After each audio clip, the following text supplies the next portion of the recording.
ఇవాళ కేటీఆర్ బొమ్మ కాల్చిపెట్టిన మీద తెలంగాణ చౌరస్తా పైన మా స్టేట్ ప్రెసిడెంట్ అది చెప్పిన విశేషాల పైన కేటీఆర్ని ఒకటే మాట చెప్తున్నా, నోరు సరిగ్గా పెట్టుకొని మాట్లాడు. ఇంకొకసారి మా రేవంత్ రెడ్డి గారి గురించి, మా రాహుల్ గాంధీ గారి గురించి ఇంకొకసారి ఇట్లనే మాట్లాడితే ఇవాళ దిష్టి బొమ్మ కాల్చిపెట్టినాం, రేపటి నాడు మీ పార్టీ ఆఫీసు మీది ఏమేమి ఉన్నాయో మొత్తం కాల్చిపెట్టేస్తామని చెప్తున్నాము. ఇవాళ 20-30 మంది యూత్ కాంగ్రెస్ నాయకులతోనే ఇక్కడ బొమ్మ కాల్చినాం.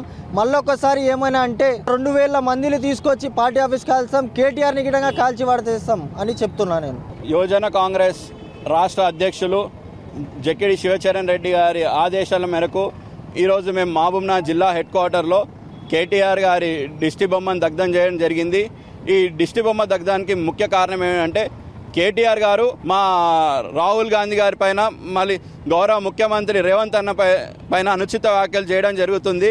మేము కేటీఆర్ గారు చెప్పేది ఒకటే, కేటీఆర్ ఖబర్దార్ కేటీఆర్, నీ మాటలు అదుపులో పెట్టుకుంటే బాగుంటుంది, లేకపోతే నేను చెప్పులతో కొట్టి తెలంగాణ నుంచి తరిమేయాల్సి వస్తుంది. ఈరోజు మేము నీ దిష్టి బొమ్మ దగ్ధం వేస్తున్నాం.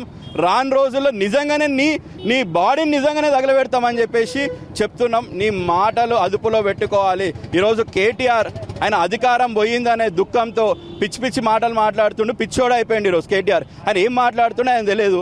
ఒక దిక్కేమో వాళ్ళ చెల్లెలు రోజుకి ఈయన వేసే భాగవతాలని బయట పెడతా అంటుంది. దానివల్ల కూడా ఆయన రోజుకి ఆయన మైండ్ అనేది ఎటు పోతుందో ఏం చేస్తుందో రోజుకి పిచ్చోని చేతిలో రాయి అన్నట్టు అయిపోయింది. ఆయన ఏం మాట్లాడుతుండో ఆయనకి మతిస్థిమితం లేని స్థాయిలోకి ఈరోజు కేటీఆర్ వచ్చిండు. కేటీఆర్ చెప్పేది ఒకటే, దయచేసి నువ్వు రిహాబిలిటేషన్ సెంటర్కి పోయి, నాకు తెలిసి నీకు ఏదో సైకిక్కో లేకుంటే ఒక క్రాక్ వచ్చినట్టు అనిపిస్తుంది నాకు అధికారం పోయినందుకు, దయచేసి ఆ రిహాబిలిటేషన్ సెంటర్ పోయి నీ బుద్ధిని మంచి చేసుకోవాలని చెప్పేసి చెప్తున్నా.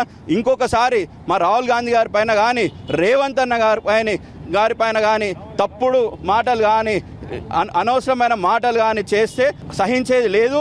ఇంకొకసారి ఇలాంటి మాటలు మాట్లాడితే చెప్పులతో కొట్టి తెలంగాణను తరిమేయాల్సి వస్తుందని చెప్పేసి కేటీఆర్ గారికి హెచ్చరిస్తున్నాం.